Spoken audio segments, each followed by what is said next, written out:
क'क्राझाराव मोनसे सोमखिखांनाय जाथाय गावनि बिसियानो गावनि फिसायखौ बिस दौनानै फोथैनायनि मोनसे गोख्रों अजद थिखांदों आरो जाय फिसाया अर्थात राकेश ब्रह्म नामनि सुबुङा मैया बेनि थाखायनो थैदों होननानै न'खरनि सोद्रोमाफोरा अजद थिखांनायखौ नुनो मोनदों आरो आं बिथांमोननि न'आव दङ आरो बे जाथाया जादों क'क्राझार सोहोरनि माइबं नोगोराव दायो आङो बे थावनियाव दङ अर्थात जाय जाथाया जादों बिसोरनि न'खराव दङ आंजों लोगोसे दङ राकेश ब्रह्मनि बिमा बिथाङा दङ गासै जाथायखौ जिहेतु बिथाङा गोबारै अजद थिखोगासिनो जे बिसि साइनि पाल ब्रह्मआनो बिस दौनानै गावनि फिसाला अर्थात राकेश ब्रह्मखौ सिथारनाय जादों होननानै बिथाङा अजद खालामदों बेसेबां सैथो माबादि नोंथाङा बुंनो थांगोन माने बे खोथाया गासिबो सैथोजोब मोनसेबो जाल नङा दिनै बियो गाव दायनिगिरि नङाबा गावनि फिसायखौ मानो नायाखै गावनि फिसायखौ मानो दांनाय बिलिनाय खालामहैयाखै मैयानि समाव बियो फुंनि 4:30 बबाव हर थाखो बबाव माखो सासे मास्टार माइन दं राजिब ब्रह्म आं बेखौ मालाबाबा आं लाखोमाया बे राजिब ब्रह्मआनो बेखौ लानानै जेला आंनि फिसालाया बिसिनायाव गोलैनानै दं बे समावबो माइबां नोगोरनि गावबुरा भातारमारिनि गावबुरा प्रेसिडेन्ट लानानै क्लाबाव मिटिंसो जादों बे समाव ओइदिनखालि मा होनबावबाय बियो आंना बिहामजोआ आं आइ आफायावसो दङ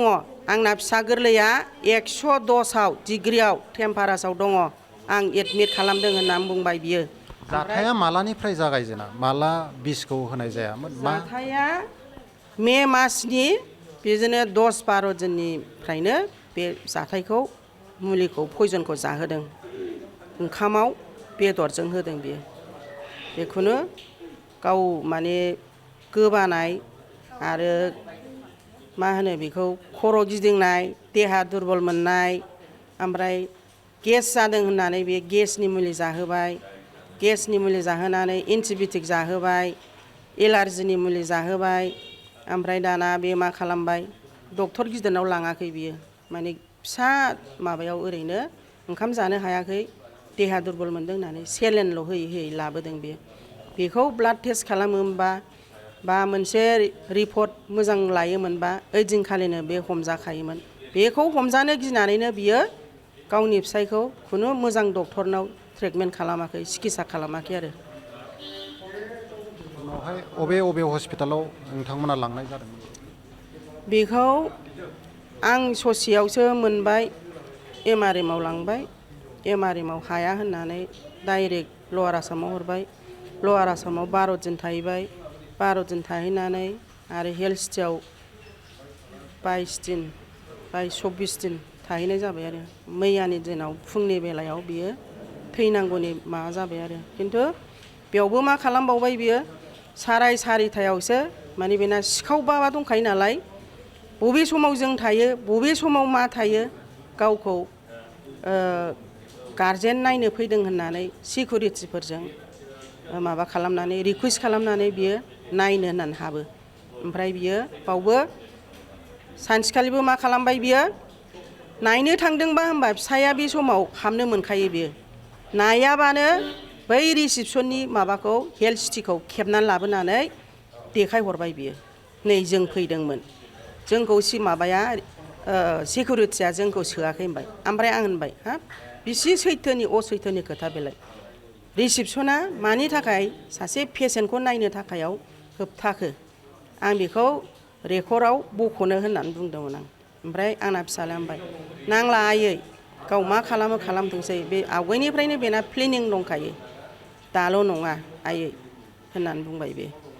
बेखौ रेकर्ड खेबना हरलायबाय ओमफ्राय बे ओरैबायदि बेनाव टेकनिक पास जानानै दं बेहा बे टेकनिक पास जाबाबो बे लामा गोथेखानायमोन बै मास्टार माइन राजिब ब्रह्मआ बेखौ लायै लायै बबाव खराव थांनाय बबाव मा खालामहैनाय राजिब ब्रह्मआ सोर एक्चुअलि मा जायो राजिब ब्रह्मआ आंनिनो असे बिबोनांनि फिसाला बे कालप्रेटखौ बासायनांगौ ना आंनि फिसाखौ बासायनांगौ खालप्रेटजोंसो लोगो जानानै बियो आखाइ खबगासिनो दं बे राजिबखौबो थिखोनांगौ बेबो सास्तिखौ मोननांगौ बेबो असे हनखालि बेखौबो गेरेबथाब खालामो मानो होनबा मैया बियो मा खालामबाय बियानैया आंना बे अनसुमाया होनबाय नों मा बार फै होनना होनबा र' आंहा फिसाजोनि फैसा हैनांगौ हैनानै फैग्रोनो होनबाय गावनि फिसाया सिरियासआव थैनानै दं बे बिसोरजों बे राजिब खालजों खारफानांगौनि खोथा मा बेलाय बे हस्पिटालाव गसंनानै थानो हायामोन नामा थानो हायामोन नामा मा खालामबावबाय बियो रिपर्टखौ मोनखांनाय लोगो लोगोनो लामफैथा हस्पिटालनि बे डिसार्ज लेखाखौ मोननाय लोगो लोगो लामफैथा बियो मबाइल सानैनाबो सुइच अफ गैया आं लोगो लोगो गुवाहाटीनिफ्राय आं न'आव थांग्रोनोसै रेडि खालामहैनोसै बिदि होननानै आङो फैबाय 10:30 सफैबाय आं 10:30 सफैनानै न'आव दुगैनानै लोबनानै फैनानै बाहाय आं मिस्ट्रि जगाजग खालामबाय बक्स बानायहोबाय माबाय दाना न'आथ' लक खालामजोबनाय ओमफ्राय बे जोंनिनो मिस्ट्रिखौ लानानै आङो बे लकखौ हास'नानै आं हाबनो हानानैसो आं बाहाय अनुस्थानखौ खालामनो हाबाय ओमफ्राय मा होनबाय बियो जेला डेड बडिखौ थिखोहां जाबाय बे समावसो बियो खर' खाख्लोमनानै बियो ओरैनो आखाइजों बिलिद खालामनानै माबाबाय ओमफ्राय दाना होनबाय मानसिफ्रा नों मानो खारखोमाया नोंलाय नों मानो प्रेसक्रिपसनखौ लानानै खारा नोंलाय माला लाबोआसो होनबावबाय ओमफ्राय बेहाय रायजोआ होनबाय खारखोमादों नामा औ खारखोमादों बियो गैया प्रेसक्रिपसनखौबो लांदों प्रेसक्रिपसनाबो बेनावनो दं दा बे प्रेसक्रिपसनखौबो मा होनबावबाय आं लाबोआखै होनबाय बिनि सहि होनानै लाबोनाय हजों दं आरो माबायाव हस्पिटालाव ओरैबायदि खालबेट मेन गुरुआ जाहैदों राजिब ब्रह्म बे राजिब ब्रह्मखौबो अथे हनखालि बेखौबो थिखोथारनांगौ बिनि थाखायबो आं न्यायखौ नांगौ न'खराव बिनि अनगायैबो सिगांनिफ्राय मानिबा थाखाय दावराव जाबाय थायोमोन नामा बा गोसोथोलायनायजों सोरनिबा न'खराव बियो गोसोथोनायनि खोथायाथ' बारा गोबावनि खोथा नङा बिनि सिगांनो बिहा ओरैनो न'खरजों न'खरजों खुनु माबायाव थाहोआ बियो बिमा बिफा बिबाजै फंबाय बिदा फैबानो बे न'आव बिदा फंबाय जाथि खुरमा फैबानो दावराव असान्थि ओमफ्राय बेखौ जोङो ओरैबायदि अनबावोमोन आं बे बिहामजोखौ बेनो जों ओंखाम गुदुंसो आलासि बादि संना होबावो आं बिराद फिसालाखौबो अनो बिहामजोखौ अनो मानि थाखाय बे आंखौ सैया गाव होनो आंखौ नों बिमायानो बे फिसालाजों लोगो जानानै बेबायदि होनना बुंबाय बे आंनि बोराय थैनायनि बेलाबो बिफाया हांबोबाय थादों बे समावबो बेयो ओरैबायदि अयथासार बे समाव होनबा आंना बोराया हाङाबोगासिनो दं सेसे फफ' गामिनि आइ आफा रायजो राजा दंखायो बिसिनायावनो आं होनबाय नों दिनै सासे खालपेट नों सासे सुनि रायखसि नोंनि थाखायनो आंनि फिसायनि जिउआ थाङाखै होननानै बेखौ आं मा खालामबावदों नों गथ' गथाय लानानै आंनि बोरायखौ नोङो माब बिफाय होमबासो आंनि बोरायनि जिउआ थांगोन होननानै खुलुम होनानै दसे उनाव थांबाय आरो मा खालामबावबाय बियो बिफा थैनायाव गरिखौ बिफाखौ सावहैनो होननानै गरि खुनानै गालांदों बियो ससानाव थांनो आयै आं होननानै बाहाय मा खालामबावबाय बे फिसाला फैबाय दुगैनानै लोबनानै ड्रयारखौ नायफैबाय आयै आंनि मबाइला माबाया गरिया बहा थांखो आयै होनबाय दाना आंनि फिसौलाया सानै दं फिसाला सासेनि सासेया जहर ब्रह्म सासेया मिन्थु ब्रह्म आयै बे जहरजों मिन्थुजों बे गथ'फ्रानो खावनानै लांबायदां होनबाय ओमफ्राय दाना आंना बे फिसौलाया होनबाय ओइ माबा मिन्थु नोमथैनि नोंसोरो माबा गरि खावनानै लांदो नामा होनबाय नै नुवाबा नोंसोरखौ हाग्रायाव लांनानै दोखो बुग्लिनानै सेमसै होनना होनबाय ओइ आंखौ बेबायदि जानला मोनला दाहोनलै आं बेबायदि सिखावनि मानसि नङा आंखौ बेबायदि दाहोन होनना होनबाय नांला दे आबौ दे होनबाय दाना सानै गथ'खौ थरसा होबाय थाबावबाय नै बाबुमोन नोंसोर लादोंबा हरदो दे होननानै बुंनायाव ओमफ्राय दाना आं लायाखैलै आबै आं लायाखै होनना बुंबाय उनाव मा जाबाय बे न'आव साइनियानो हाबदों होननानै खिथाखाबाय गामिनि मानसिफ्रा खाथि खाला बे माबाया आरो जोंनि न'आव थानायानो आरो बेसो हाबदोंमोन बेहाय होनना बुंबाय ओमफ्राय दाना ओइ साइनि नों लांदों नामा होनना बुंबाय आं लाङाखै होनना बुंबाय दाना साननैसो मोजां जानायाव मा होनबाय नों गरिखौ नोंसो लाबोदोंना औ आं आंसो लाबोदों आं होनायसो बे गरिबा 4,000 ना 30,000 बायना होनाय गिफ्ट होनायसो औ आं लाबोदों आंनिसो फैसा बे आंनिसो गिफ्ट होनाय नै उनावहाय होमबा बै गथ' सानैखौ मानसिनि आखायाव बुहोनो नागिरबायमोन नामा बे मानसिनि आखायाव बुहोनो टारगेट लाबायमोन नामा बे गोबां समनिफ्रायनो एसे एनै दावरावा जाबोगासिनोमोन बेनि सोलायै जेनेबा बिस जाहोनाय अभियोगआ प्राय 1.5 माह जाबाय बेनि गेजेराव नोंथांमोना पुलिसनो जनायाखैमोन नामा बेनि गेजेराव पुलिसनो जोङो बेखौ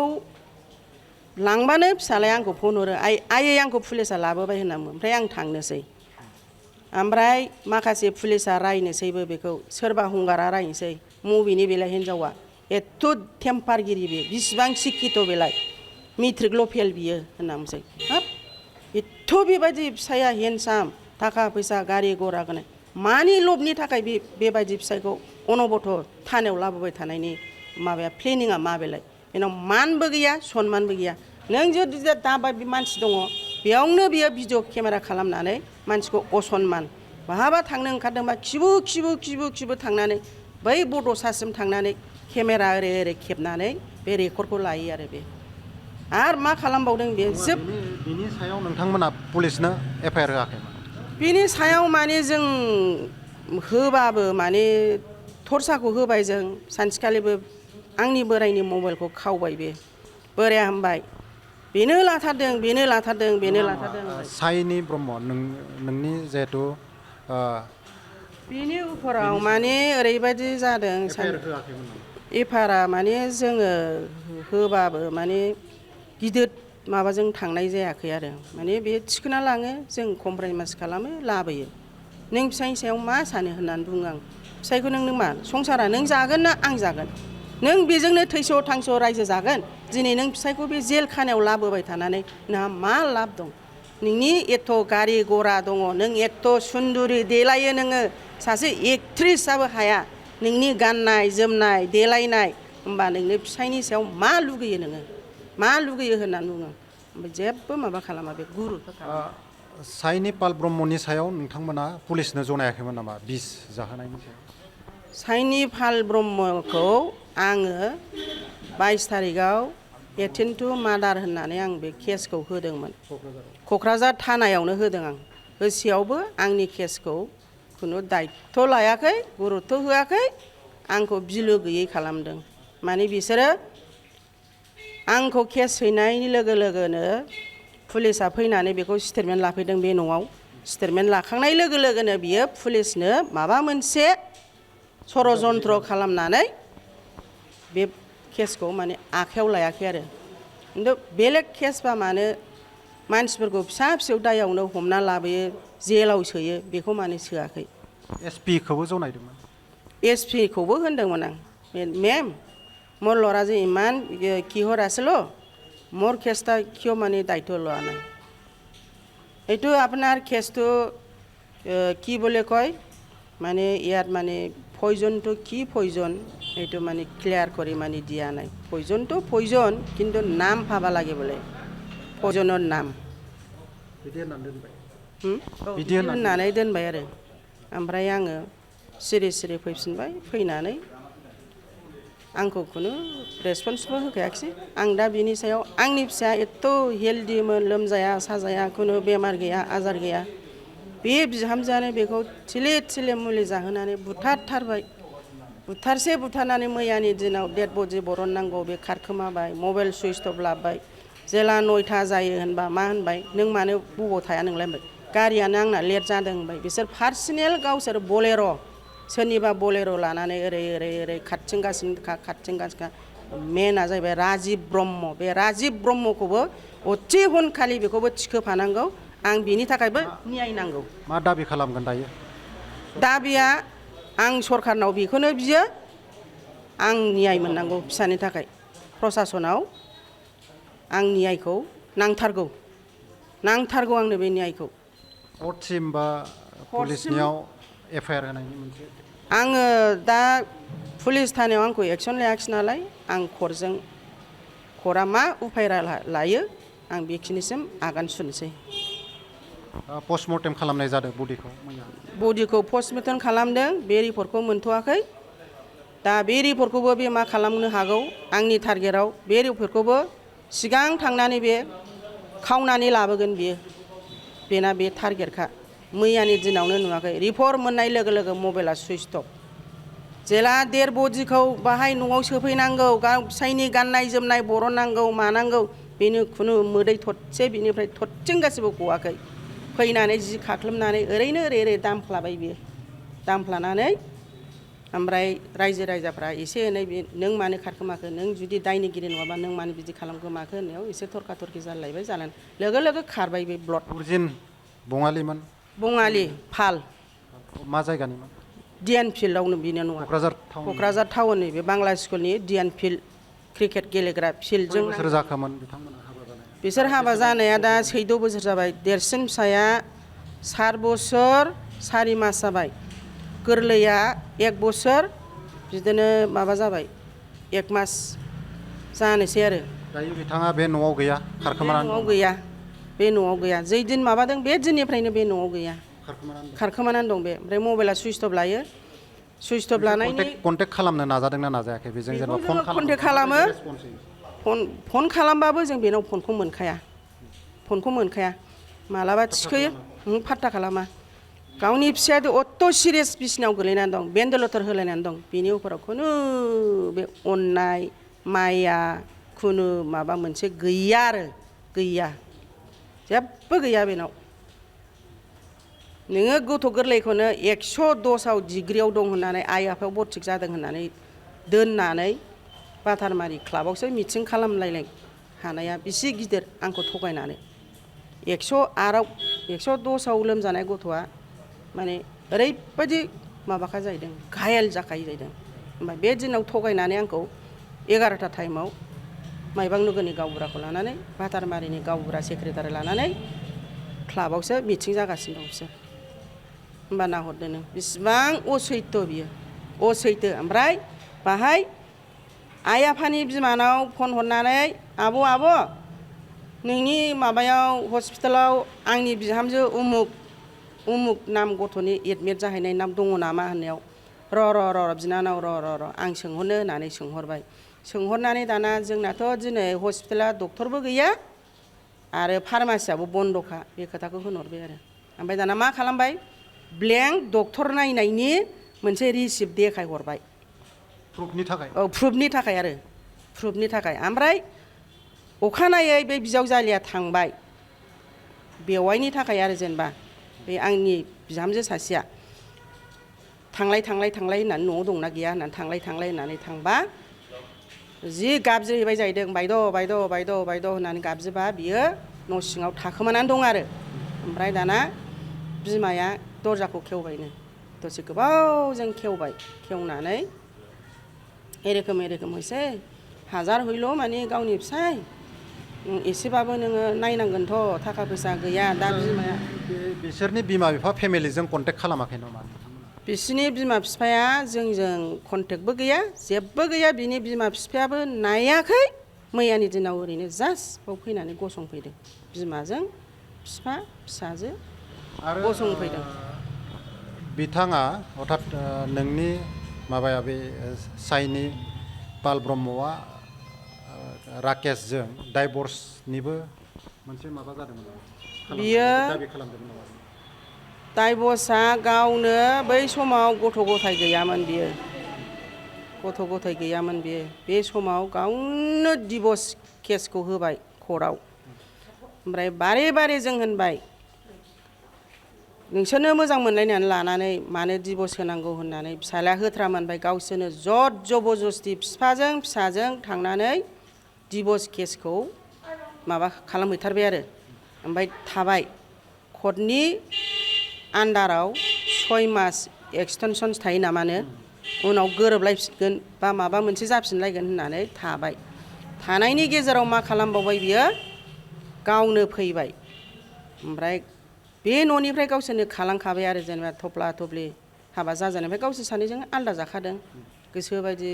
सानैजों जानाय थानाय एखेबारे आंना फिसाज्लाया ओरैबायदि डिसिप्लिन थायो बे ओंखाम संना होआ बे समावबो बिमानिफ्राय एसिनै टिफिनाव ओंखाम लानानै फैयो फिसायनो माबा खथायाव लानानै फैयो बाङालिफोरनि जानायाथ' ना ससेजोंनो साथाम साब्रै जानाय बेबादि लायै लायै फैयो ओमफ्राय दाना बिहावनाव होनसै दिनै माइरं गैया दिनै गेस गैया बायदिसिना गैया होननानै थरसा होनसै बोराया होनसै माइरं गैयानो हनै गेस गैयानो हनै हानना हर उमुख हर होनना बुंसै हरो जोङो ओमफ्राय बे न' खरसेयाव जों बिमा बिफा बिजावजालि गावसोर सानै थायो आरो ओरैहाय माखासे बिजावजालि थायो आरो ओरै माखासे बिजावजालि थायो थेवबाबो बे सिथ्ला मोनसेयाव दिनै 14 बोसोर जानानै बे हासिब मुथासे दांनानै न' सिबनाय बा सिथ्ला सिबनाय गैया बेबायदि बे ब्रह्मआ बिनि मास्टार माइन्दआ बेनो बेखौ लानानैनो बे खामानिखौ सालखौ मावनो बेयो आखाइयाव मोनगासिनो दं पावारखौ मोनदों राजिब गैयाबा बे हायामोन आरो